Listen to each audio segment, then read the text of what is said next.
Welcome back, everyone, to another episode of MIConHIMALAYAS. Today, we're taking a deep dive into, well, the incredible world of hiking in Nepal. Did you know something like 15 to 25% of international travelers head to Nepal just for trekking? It really is a world-renowned destination, for good reason. Oh, absolutely. It truly is. Nepal's terrain is just astonishing. You've got this dramatic shift from, lowlands way up to towering mountains, and the experience changes so much with the altitude. So our mission today really is to help you navigate this landscape. Sure. Find your perfect hike. Doesn't matter if you're just starting out or if you're a pretty seasoned adventurer. Right, because with, over 100 routes, how do you even begin to choose what makes it such a hot spot? Well, Nepal is home to 8 of the world's 14 highest peaks, including Everest, of course. But picking the best hike isn't just about the big names. It really depends entirely on you, your experience, your fitness level, your budget, and definitely the time of year you go. We're talking about different regions, too, like Everest for those iconic high-altitude routes, walking among giants, Mhm. or Annapurna, which is maybe more about lush valleys, cultural villages, Okay. or even Langtang if you want something a bit quieter, maybe closer to Kathmandu. That makes sense. So regions are key, but Yeah. you mentioned different hiking styles earlier, beyond just the region. Yeah, exactly. Good point. Okay. Most popular routes have tea houses now, which is great for comfort, warm meals, a bed, Tea house trekking, right? Right. But for the really remote places, Yeah. like Dalpo, it's got to be camping. That's the only way. It gives you this incredible wild immersion, though. And then if culture is really your main thing, places like Upper Mustang. Wow. Wow. You're trekking through these ancient Tibetan-style villages, ancient routes. Feels like stepping back in time. Fascinating. So let's talk difficulty. How does that break down? It scales up significantly. Mm. Easy walks are usually shorter, maybe 3 to 6 days, generally below 3,300 meters. Poon Hill is a classic example of that. Pretty accessible. Okay. Then you have moderate treks, say 7 to 14 days. These need more endurance, a bit more fitness. And then there are the advanced journeys. We're talking 15 days, often much longer. These usually involve crossing high passes, like over 5,000 meters. So you absolutely need strong fitness and, crucially, real experience with altitude. Managing acclimatization is key there. Okay, let's put some names to these levels. For someone wanting a longer trek, diverse landscapes, what's a standout? The Annapurna circuit, it really stands out. It's typically 7 to 21 days, circling the whole Annapurna Massif.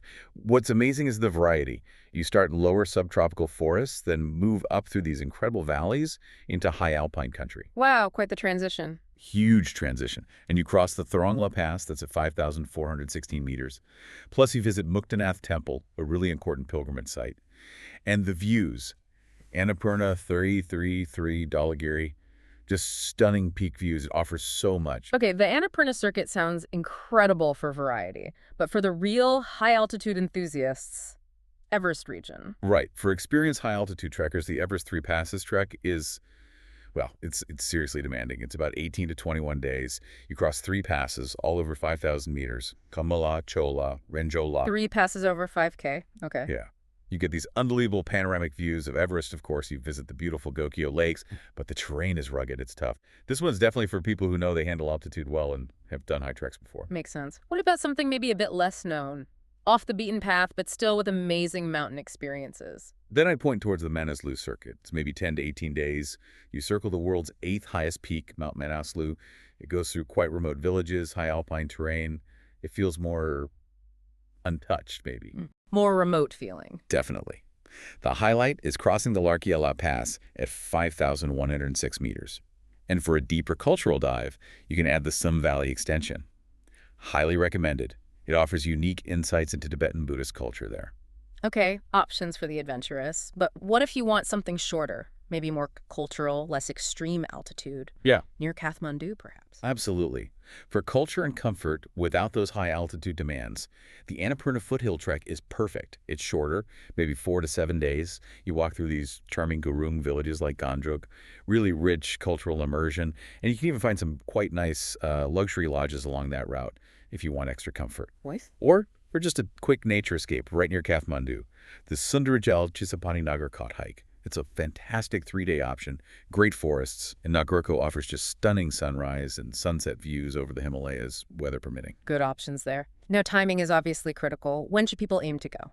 Super important, yes. Autumn, September to November, that's the most popular time.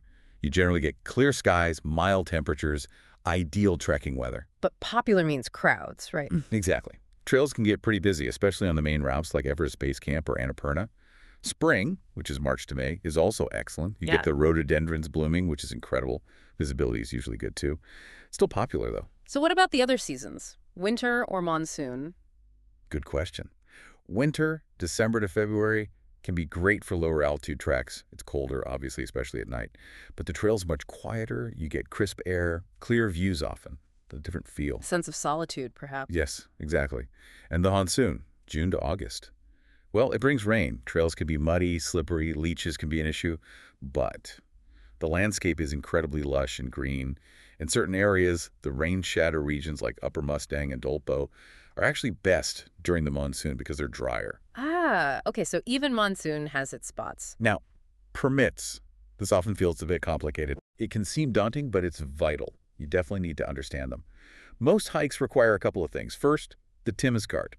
That's Trekkers Information Management System. It's for your safety, helps track trekkers. Famous card, okay. And then you usually need national park or conservation area entry fees, like for Annapurna Conservation Area, ACAP, or Sagarmatha National Park for Everest. Those are pretty standard. Right. But then you have specific restricted areas, places like Upper Mustang, Manaslu, Kanchenjunga, Dolpo. These require special permits, which are often quite a bit more expensive. Why restrict it? Usually to protect fragile environments and unique cultures, and to manage visitor numbers. For example, the Upper Mustang permit is USD 500 for the first 10 days, then USD 50 per extra day. Manaslu's restricted permit is around USD 100 for the first week in peak season, less in the off-season. And a really key thing here, Yeah. you cannot trek independently in these restricted areas. You must have a licensed Nepali guide. Often requires a minimum group size too, usually 2 trekkers. Okay, that's crucial information. License guide mandatory for restricted areas. Absolutely. It adds to safety and ensures you have someone who understands the local culture and regulations. So pulling all this together, what's the main takeaway for someone listening dreaming of Nepal? I think the absolute key is to honestly assess your own fitness and experience level. Match the trek to you. Think about what you prefer. Easy cultural walks, moderate routes with a bit more challenge? Or are you really set on tackling those demanding high passes? Right. And consider the cultural experience you want. It varies hugely, from Grun villages in the Annapurna foothills to Sherpa communities in Everest or Tibetan culture in Mustang or Dolpo. Always factor in the permits, the costs involved there, and also how easy or difficult it is to actually get to the start of your trek. Some trailheads are much easier to reach than others. That really raises the big question then, doesn't it? How do you, the listener, envision your ideal Nepalese adventure? Exactly. Whether you're dreaming of that gentle cultural immersion wandering through villages, or you really want to push yourself and conquer a challenging high-altitude pass. Careful planning is what ensures a safe, rewarding, and just unforgettable journey through these absolutely stunning landscapes. The real magic, I think, isn't just the mountains themselves, but the journey of self-discovery they offer you. So true. Trekking in Nepal really does offer something profound for pretty much every type of adventurer. So what stunning peaks or vibrant cultures will you explore on your next great escape? That wraps up our deep dive into the best hikes in Nepal. We hope this has given you plenty of insights and maybe some inspiration for your own incredible journey into the Himalayas. Thank you for joining us on MIConHIMALAYAS. Until next time, keep exploring and may your adventures be grand.